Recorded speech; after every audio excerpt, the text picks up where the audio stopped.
Jai Hind everyone. So today we start our next topic, which is responses to abiotic factor. In previous video we just talked about biotic and abiotic factor, and in this video we studied about the responses to biotic factors. Clear कि how different organisms respond towards the abiotic factors like the changes of temperature, rainfall and any other criteria. So in the course of evolution, अगर हम evolution की बात करें, so many species have evolved constant internal environment to permit all biochemical reactions and physiological functions to work with maximum efficiency to have overall fitness of species. It means अगर हम देखें पूरा evolution process को study करें, figured out करें, तो हर एक organism की बॉडी में इवोल्यूशन हुआ है.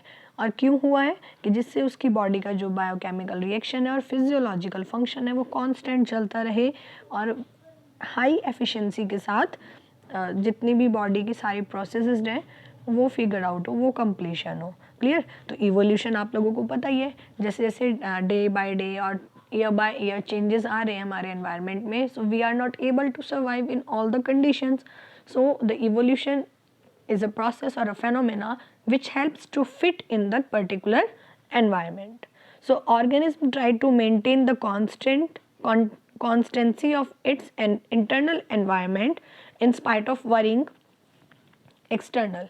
तो इसमें ऑर्गेनिज्म क्या करता है, अपने इंटरनल एनवायरनमेंट को चेंज करने की कोशिश करता है, न्यू हैबिट्स को इंट्रोड्यूस कराने की कोशिश करता है कि जिससे वो इजीली एक्सटर्नल एनवायरनमेंट में रह पाए. So that condition is called haemostasis.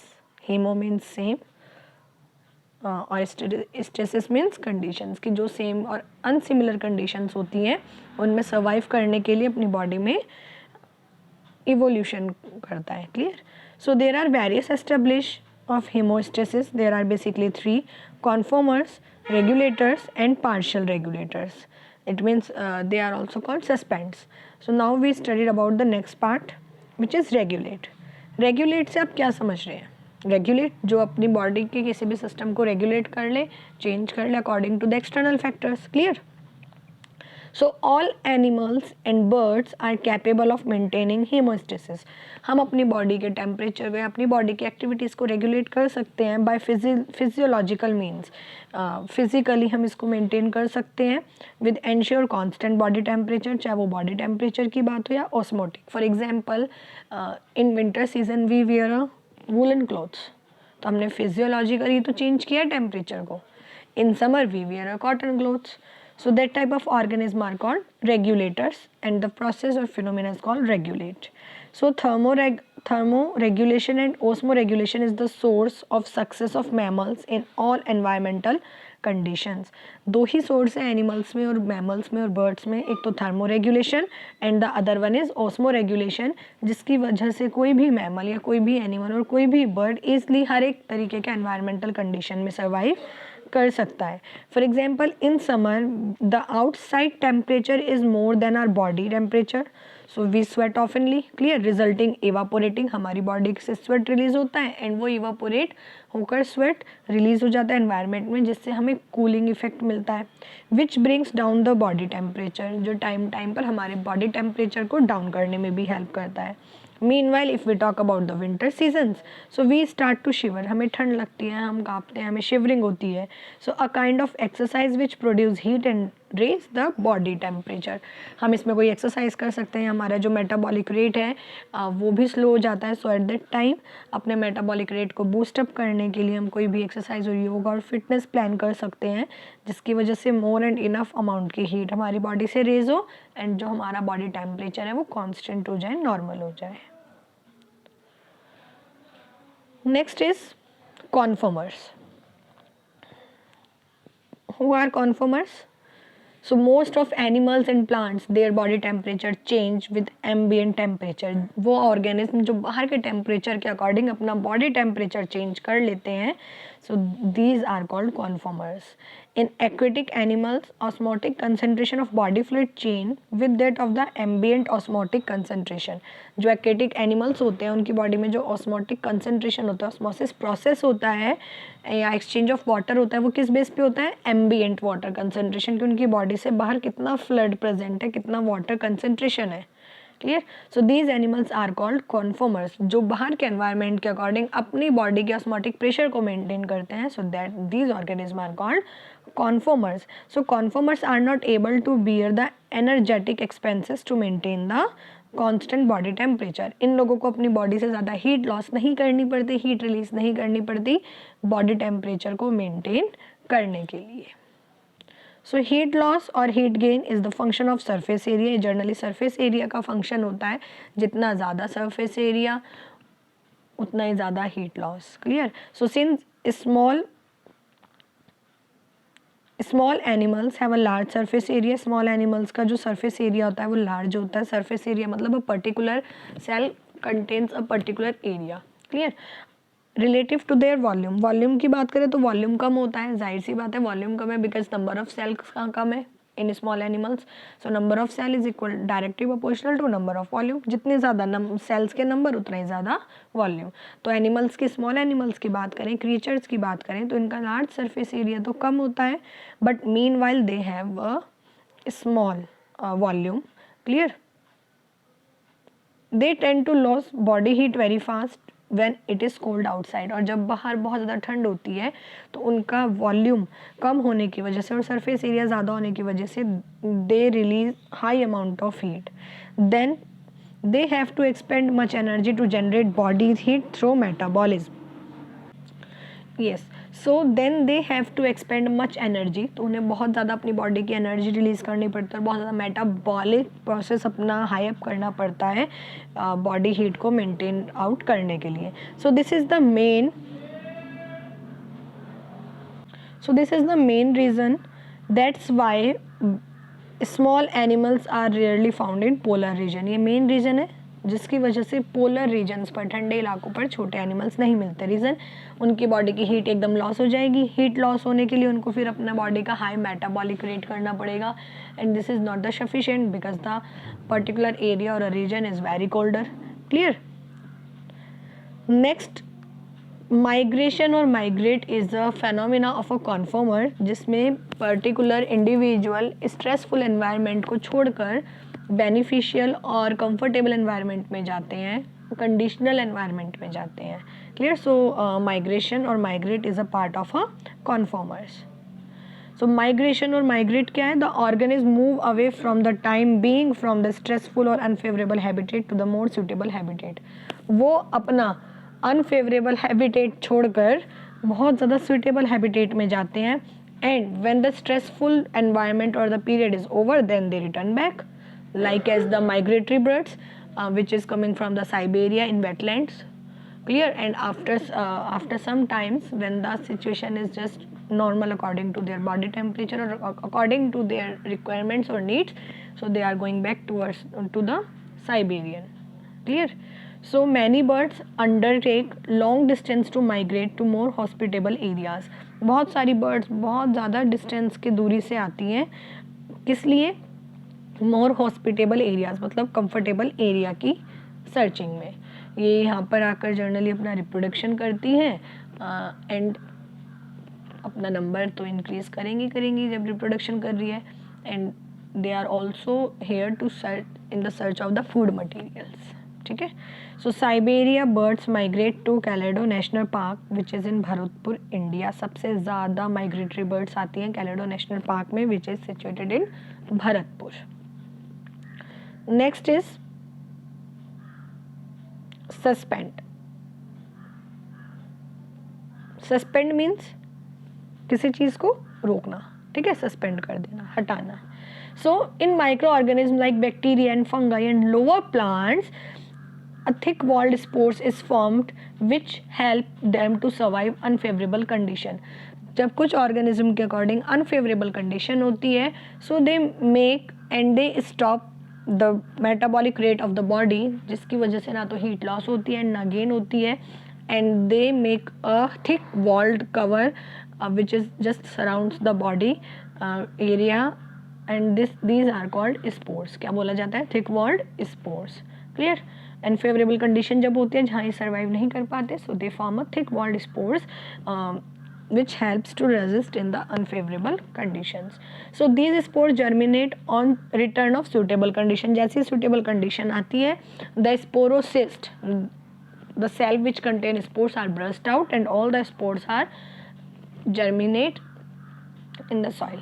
In higher plants, if we talk about the higher plants, so seeds and some other vegetative reproductive structures serve the main to tide over period of stress and help them in dispersal also. Same higher plants में भी ऐसी होता है, जो seeds होते हैं या जो वेजिटेटिव स्ट्रक्चर्स होते हैं वो हाइड रहते हैं, इट मीन्स वो कवर्ड रहते हैं, और जैसे स्ट्रेसफुल एनवायरनमेंट फिनिश होता है so they dispersed out and germinate. So the metabolic activities are reduced to minimum during this dormant period. इस डॉर्मेंट पीरियड और इस फेज के टाइम पीरियड के अकॉर्डिंग और इस फेज के टाइम में जो बॉडीज़ की मेटाबॉलिक एक्टिविटीज़ होती है, मेटाबॉलिक रेट्स होते हैं, या तो वो रिड्यूस्ड हो जाते हैं या बिल्कुल ही मिनिमम हो जाते हैं. Clear? So suspend is also of two types, hibernation and aestivation. Hibernation means winter spending. So the condition or a period of an animal or plant spending the winter in dormant state, कि जिसमें वो winter में सोते हैं but summer में जागते हैं, कि जिसमें winter उनका dormant phase है, like bear. Estivation, the condition or a period of an animal or plant spending the summer to avoid heat and designation in dormant state. ये अपनी बॉडी की ज़्यादा हीट लॉस ना करें या ज़्यादा हीट नहीं झेल पाते which is in the outermost environment, so that's why they are doing a summer sleep. सर्दियों और गर्मियों में सोते हैं और सर्दियों में जागते हैं. One another is diapers, a stage of suspended development in zooplankton species in lakes and ponds. Diapause मतलब कि जिसमें ये अकॉर्डिंग टू फेवरेबल कंडीशन तो वर्क करते हैं but their metabolic rate is active, कि अगर ये सोते भी हैं it means they are doing any kind of process, या सस्पेंड करते हैं. So meanwhile the metabolic rate is continuously going on. Clear? Next is adaptation. It means abiotic components के अकॉर्डिंग ऑर्गेनिज्म में कैसे अडेप्टेशन आया, कैसे evolution हुआ, अब हम इसके बारे में देखेंगे. Clear? So adaptation is the attribute of organism morphological और physiological and behavioural changes. Adaptation की वजह से ऑर्गेनिज्म में मॉर्फोलॉजिकली भी बहुत चेंज आया है, ठीक है, फिजियोलॉजिकली भी, और उनके बिहेवियर में भी काफ़ी ज़्यादा चेंजेस आए हैं. Clear? Which helps them to survive in the area and which helps them to reproduce in the area. Clear? So firstly we talk about the kangaroo rat. So kangaroo rat in North America desert fulfill the water requirement by internal oxidation of fat. जो उनके body का fat होता है उसको वो oxidise करते हैं और ऑक्सीडाइज करके अपनी बॉडी में वाटर के रिक्वायरमेंट को फुलफिल करते हैं. If there is no water, अगर वहाँ पर उस पर्टिकुलर एरिया में वाटर की लैकनेस हो या वाटर की absence हो. So it also has the ability, meanwhile इसके साथ साथ उनमें एक एबिलिटी और होती है टू कंसनट्रेट इट्स यूरिन. ये अपने यूरिन को कंसनट्रेट कर देते हैं, मतलब अपने यूरिन को गाढ़ा कर देते हैं, so that the minimum volume of water is use to remove excretory product, जिससे एक्सक्रीशन के दौरान एक्सक्रीटरी प्रोडक्ट्स रिलीज के दौरान वाटर लॉस ना हो. सो this is the physiological adaptation of the kangaroo rat. Next is the plants which is present or occurred in the desert. ठीक है, so thick cuticle in many plants also prevent loss of water. जो desert plants होते हैं generally उस particular area में water लेकनेस होता है. Clear?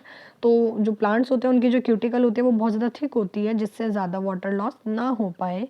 And that particular plants doing a CAMP plants, उन प्लांट्स को हम CAMP प्लांट्स बोलते हैं because CAMP plants open their stomata during the night. बस ये नाइट के टाइम ही, रात के समय में ही अपने स्टोमेटास को ओपन करते हैं कि जिससे वाटर लॉस ज़्यादा ना हो.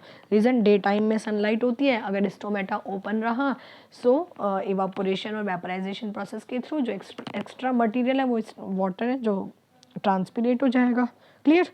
सो At the time of photosynthesis, they doesn't open their stomata. In night, they open their stomata because at the night time, the temperature is just normal and balanced out, and the enough amount of water is not reduced or lost by their plants.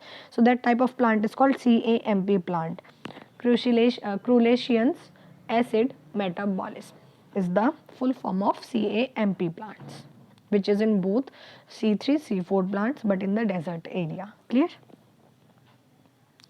Next is mammals. Mammals from colder climates have shorter ear and limbs to minimize heat loss. अभी हमने बताया था polar region में small size organism survive नहीं कर पाते because they have a large surface area of cells or the body, due to which the body heat loss is very rapidly. Clear? So this rule is called Allen rule. इस rule को क्या बोला जाता है? Allen rule. So according to Allen, जो mammals होते हैं colder areas में survive नहीं कर पाते. कौन से mammals या कौन से organism? Those have small ear, जिनके छोटे कान हों, या those have limbs to minimize, मतलब या जिनके छोटे पैर हों. रीज़न वो ज़्यादा हाई अमाउंट से अपना बॉडी का हीट लॉस नहीं कर पाते, मिनिमम हीट लॉस करते हैं, and that's why they are not able to survive in that particular area. In polar seas aquatic mammals like seal have a thick layer of blubber. उनकी body के ऊपर thick layer होता है, fat का बना हुआ होता है. This is called blubber.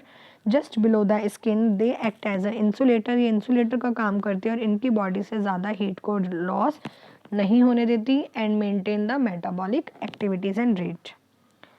Next is altitude sickness. Altitude मतलब when we are moving from plain to a higher regions, so that is called altitude. ठीक है, जहाँ पर हाइट ज़्यादा होती है compared to the land. So altitude sickness is observed at higher altitude. High altitude पर high range पर ये डिसीज देखी गई है, altitude sickness. So that includes symptoms like nausea, fatigue, चक्कर आते हैं, थकावट हो जाती है, हार्ट पैलिपिटेशन, हार्ट बीट में चेंजेस हो जाते हैं. क्यों? क्योंकि उस पर्टिकुलर एरिया में ऑक्सीजन एनवायरनमेंट बहुत ज़्यादा लेस होती है और एटमॉस्फेरिक प्रेशर भी बहुत ज़्यादा कम होता है. So the person gradually get assimilated and stop experiencing altitude sickness. जिसकी वजह से पर्सन को एल्टीट्यूड सिकनेस हो जाता है. इट मीन्स उसको डर लगता है कह सकते हैं, और ऑक्सीजन जब लैकनेस हो जाएगी तो जाहिर सी बात है नर्वसनेस भी होगा. Clear? So this type of physiological adaptation is seen in the mammals. So these are the different types of adaptations which is observed in the mammals. Is that clear to all? So here the topic responses of abiotic or responses to abiotic factors is completed. So study out, figured out. Clear? All the best. Take care.